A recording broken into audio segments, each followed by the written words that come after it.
Another Joe Cat video, another craft guide to Final Fantasy has been released, and just like that, all the content creators are leeching off this video and uploading their own reactions. And because it works so well, I'm doing it as well. So you probably clicked on this video to see my reaction to Joe Cat's A Crap Guide to Final Fantasy, but I just want to let you know if this is the first time you're ever watching a Joe Cat video, don't watch it through my channel. Click the link down below to his original video and watch it yourself. But I'm happy that you are here and clicked on my reactions on it. But without further ado, I have bills to pay, so I will be watching this reaction video. So let's just watch it. A Crap Guide to Final Fantasy 14. This is the melee DPS. I'm not a melee DPS kind of class, but I play a lot of range. I'm Bard and Machinist and all that stuff. So hopefully renditions of those as well. I'll pre-like the video because I already know it's gonna be really good, dude.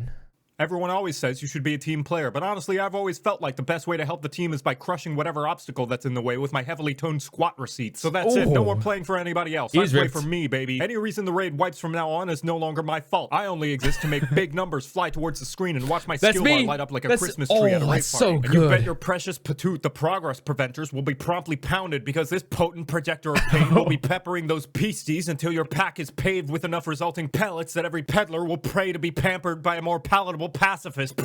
Holy Welcome shit. to A Crap Guide to Final Fantasy. Oh, I love this, man. I missed it since the last time I watched this, bro. I missed it. His other guys are just so accurate. Being a DPS is like being the king of capitalism, because the way you play, taking care of others, is for bitches. Pay no attention to anybody else's well-being unless it directly affects you, and so long as you're alive and safe, you can act like anything bad that happens around you is probably not your fault. All that brain power instead will be put towards what really matters. Dude, you have to be monkey. You have to W monkey. That's what you have to do. 1, 2, 3 and healers 2 damage buttons. These are where the big guys and gals play. Or at least that's what they like to tell themselves, since one of the only party utilities they have to worry about is pressing the faint button once in a blue moon. Their hot bar will more often. I'm gonna be honest, I don't press the faint button at all, and I don't even use addle. I don't use addy, I don't use faint, I don't use any of that shit, and I really should, but I just don't. I don't do it. And have dozens of buttons all dedicated because to the melee DPS big damage. That's why. Person in the party, as you are the one on the front lines inspecting the bad guy's anus like it's where all the Hrothgar hats are hiding, while avoiding the enemy's sprays of hot poisonous gamer stain. Not only are you going to be up in their grill, turning their cheeks into a ripe tomato while flip-flopping in and out of danger like you're a politician making pancakes, you're also going to make like an adult film star and learn positionals. Certain attacks in your damage rotation will require you to land them in specific areas around the enemy target, specifically the rear and the flank, in order to deal additional damage. How do you tell where those positions are? By the massive disembodied titty underneath the target. See this nipple? That's the front where the tank will be sucking. Oh my god, I can't unsee that. It looks like a nipple. It's just a disgusting. Oh, sorry. I don't have boobies. I mean, I do have boobies. I have nipples. They're very great, but like I can't unsee that this is a ginormous nipple now. I can't. Sweet milkies that are tank busters, which obviously means this conspicuous ticulus on the opposite end is the rear. What about the flank? That'll be on either side of the enemy. And if you're ever confused as to where each area begins and ends, a useful tip on how to tell is imagine there's a big X dividing each of the quadrants. Or you could just press true north and pretend positionals don't exist like it's an embarrassing memory. I love that too. I don't press true north either. Style at school, unironically. The only time it isn't the case is when the enemy has a full ring without an opening, in which case you won't have to worry about any of that. Oh, no positionals, you can just sit there like an off-tank who's actually having fun. Otherwise, between hopping back and forth in these two spots and running around catching up to the boss whenever the tank feels like doing cardio, your little wall's legs are gonna get so much working out that they'll be thick as the milk from the teats of a whale made of molasses. Which is to say, expect to move a lot. But what if I'm not in the right place for a positional or the boss is far away? Dude, is that T trap? It's T. Speed casting. Even if you're not able to land your positionals, or if the boss is too far away to make a melee attack, be sure to always be pressing your buttons no matter what, all the time. Unless you're a monk who has no ranged attack and you have to sit there thinking about how your job will inevitably be reworked yet again in the next patch. However, there is another secret epic gamer. I would love the Tokyo Ghoul reference. Unravel. It's just so good. I love it, dude. Just his editing already. I just want to say we're about halfway through and I've already learned so much.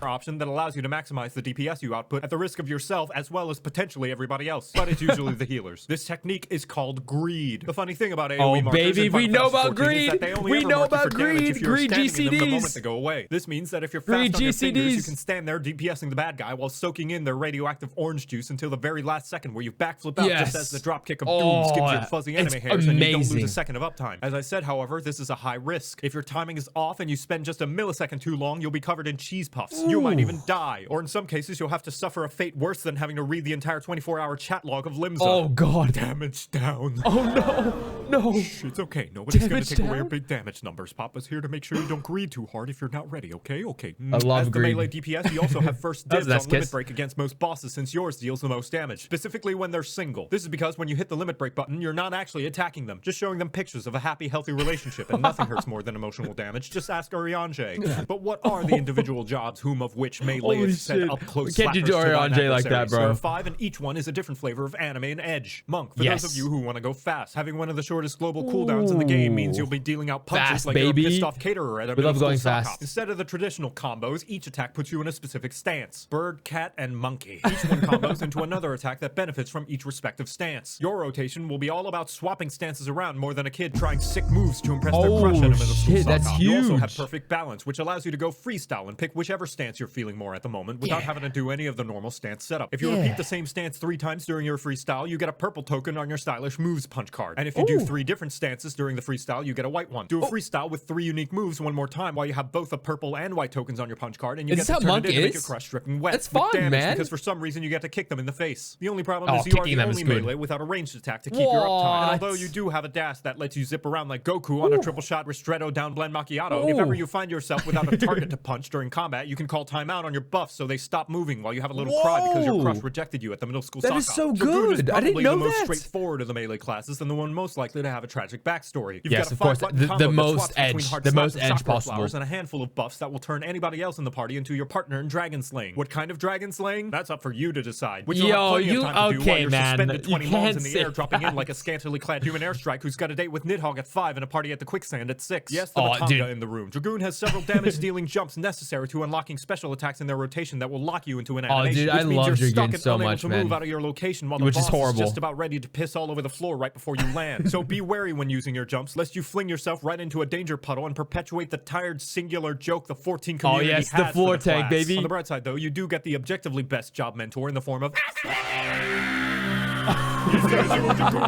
Ninja is great for people who enjoy American football because for every 10 seconds of excitement, there's a minute of fuck all. Your rotation is all about fitting every goddamn cooldown you can into a small window of time where you make the enemy take more damage. And on top of that, you also have the ability to live out every weeb's dream and do a bunch of hand gestures to cast magic attacks and also drop down into a low position and run with your arms flopping behind you. Holy shit, Naruto run, baby! Fantasy objectively proves makes you go faster. You got 3 hand symbols, and depending on what order you do, you'll make a different kind of anime reference. For example, going Chi Tenjin Tenjin Chi Chijin unlocks the secret dark ending of Korean House and causes the enemy to be susceptible to bonus damage. But maybe you're facing a mob of enemies who are immune to A-rank powered life forms, so you'll instead have to go Tenjin Jin Chijin Chijin Ten Chijin Tenchi for 3 seasons of Sonic Underground, which will kick sand into their eyes with how fast you'll be running circles around the slowpokes. More or less, you'll have to do some studying up on what combos do what. But here's a secret cheat sheet. Only the final mudra in the sequence matters. Fuck, it's the skill floor, please. Cheese it! Samurai, the job most likely to have a dick measuring contest with a black mage. I'd be careful though, their dad works at Square Enix. This weeb is the most selfish of the melees as it provides no utility for the rest of the party and instead acts like the average soccer player, focusing on being the star of the show who gets all the attention, especially when it drops to the floor clutching its knee when somebody sneezes on them. Your attacks contribute to a kink bar, which allows you to shame the enemy in a variety of ways, as your katana is also a substitute for a horny bat. So you remember how the monk has a punch card? Well, so do you, except yours is your sword and the punches are stickers. You have 3 basic combos. Stickers are good. I love the sticker reference. Slapping a sticker onto your katana. And depending on how many stickers you have, you will get one of 3 different rewards when you turn in your sticker sheet. With 1 sticker, you'll apply a dot that'll last longer than it takes to clean your room. Don't lie to me, I know a majority of my audience has depression. 2 stickers will charge up an AoE around you. And 3 stickers will make...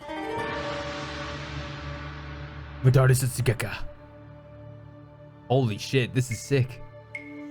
This is actually how I feel when I have the 3 stickers and I'm doing Madara Sekigeka.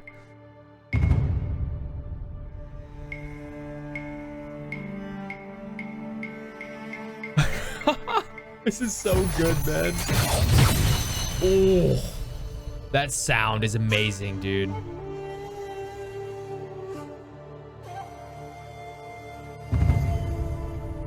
Each sticker attack also gives you an additional separate sticker. And once you have 3 of those, you get to do an additional... I legit, like, he's captured the exact feeling that I get when I have all my stickers and I'm playing Samurai. So this is the highest, like, melee DPS that I play. I play melee DPS a lot with Samurai. And that's actually what I feel like, especially when they took away Kaiten. Why did you take away Kaiten, Square Enix? When I did Kaiten and I weaved it into Madara Sukusetsu Gekka with big damage numbers, big crits and everything, you took away Kaiten. It made me feel like this, what he just described, even more so. And now I'm mourning. I want Kaiten back, but at least I still feel cool.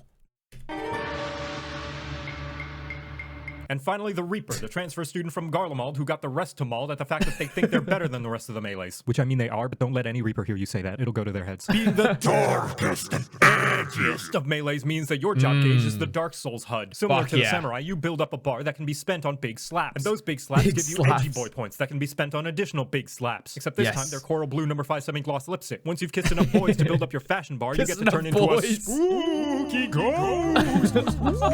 You do the slice. You do the spooky slice, the spooky slice. Now your swings have some spice. You do the slice. What is this? It's just your soul that's the price. You what is this slice, bro? You do the spooky slice. And now you know how to play Melee. You're welcome. Thank you. Thank you, Jokat. You've taught me how to play Melee. And your voice is amazing. Thank you. They sought the void with a daring act and howled themselves with the devious pact. You do the slice. You do the spooky slice. The spooky slice. Hey. Now your swings have some spice. You do the slice. So good. It's just your soul that's the price. You do the slice. You do the spooky slice. Oh, I love Jokat so much. Spooky slice.